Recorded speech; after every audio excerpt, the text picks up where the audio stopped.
Friends, majority of the people ఇవాళ రేపు అందరూ కూడా డ్యూయల్ ఫోన్స్ వాడటం ఆల్మోస్ట్ ఆల్ మానేశారు. దీనికి గల రీజన్ ఏంటి అంటే ఒకే ఫోన్ లో మనం డ్యూయల్ సిమ్ కార్డ్స్ అయితే యూజ్ చేయొచ్చు. అయితే ఇక్కడ మీరు గమనించాల్సినటువంటి ఒక పాయింట్ ఏంటి అంటే రెండో సిమ్ కార్డ్ మనము సెకండరీ, ఫర్ ఎగ్జాంపుల్ సిగ్నల్ కోసమో లేదంటే డేటా కోసం వాడతాం. కానీ సిగ్నల్ అండ్ డేటా కోసం లేదా ప్రైమరీగా ఏదైతే మన నెంబర్ వాడతామో ఆ లెవెల్ యూసేజ్ అయితే ఉండదు. బట్ ఖచ్చితంగా చచ్చినట్లు ప్రైమరీ నెంబర్కి ఎలా అయితే మనం రీఛార్జ్ చేసుకుంటామో సెకండరీ నెంబర్ కూడా అదే రీఛార్జ్ చేసుకోవాల్సిందే.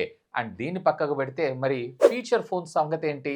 ఇంట్లో మన అమ్మ నాన్న లేదా తాతయ్య అమ్మమ్మ వాళ్ళకు కూడా ఈవెన్ ఇది 5G కాకపోయినా 4G కాకపోయినా డేటా వాడినా వాడకపోయినా కానీ ఖచ్చితంగా చచ్చినట్లు మనము యాజ్ యూజువల్ రెగ్యులర్ ప్లాన్స్ని రీఛార్జ్ చేసుకోవాల్సిందే కదా. సో దీనివల్ల మొబైల్ ఆపరేటర్స్ చాలా లాభపడుతున్నారు. దీనికోసం ఒక సరికొత్త రూల్ని అయితే తీసుకొని రాబోతుంది. అండ్ ఇది మాత్రం క్రేజీ రూల్, అందరికీ చాలా ఉపయోగపడేది. అదేంటి అనేది డీటెయిల్గా తెలుసుకున్నాం. దానికంటే బిఫోర్ వీడియోని లైక్ చెప్పితే లైక్ చేయండి, అలాగే ఛానల్ని సబ్స్క్రైబ్ చేసుకోండి. Much more amazing tech content to come.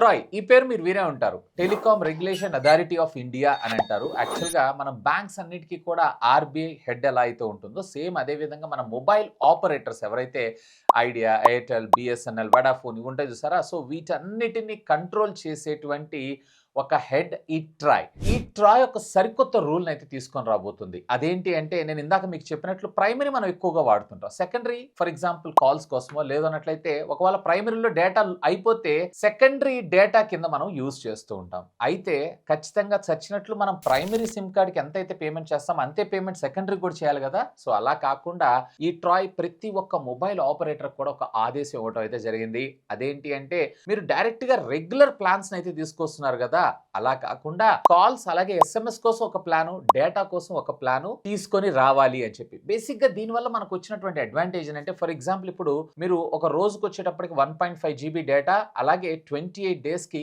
Unlimited calls అలాగే 100 SMS పర్ డే కి అరౌండ్ ఒక ₹200 ₹250 ఛార్జ్ చేస్తున్నారు అనుకుందాం. బట్ కేవలం మీరు కాల్స్ అలాగే SMS వాడుకుంటున్నారు అనుకోండి, దీన్ని ₹99కి తీసుకొని రావటం, లేదా కేవలం మీరు డేటానే వాడుకోవాలనుకుంటున్నారు 28 days కి అన్నట్లయితే రోజుకు 1.5 GB చొప్పున అరౌండ్ ₹100 ₹150 తీసుకొని రావటం అనేది ఈ బ్రాండ్స్ చేయాలి, అంటే మొబైల్ ఆపరేటర్స్ చేయాలి అనేది telecom regulatory authority of India సరికొత్తగా ఒక రూల్ అయితే తీసుకొని రాబోతుంది. అండ్ దీని గురించి ఆలోచించండి అని చెప్పి ప్రతి ఒక్క మొబైల్ నెట్వర్క్ కి కూడా ఆల్రెడీ వీళ్ళకి సంబంధించినటువంటి ఇంప్లిమెంటేషన్ ఏదైతే ఉందో పంపించడం జరిగింది.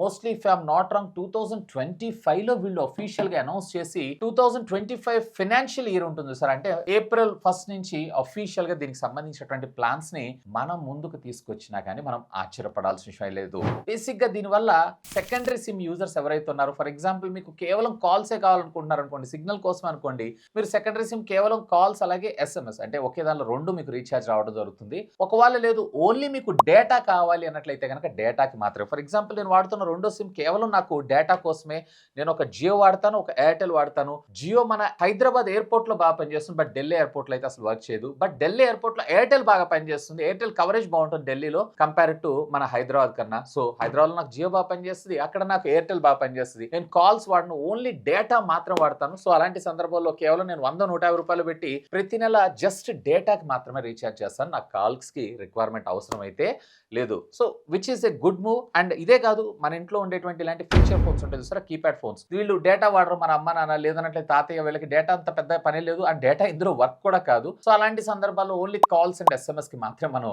రీఛార్జ్ చేసుకోవచ్చు, which is very good move అని నేను అంటాను.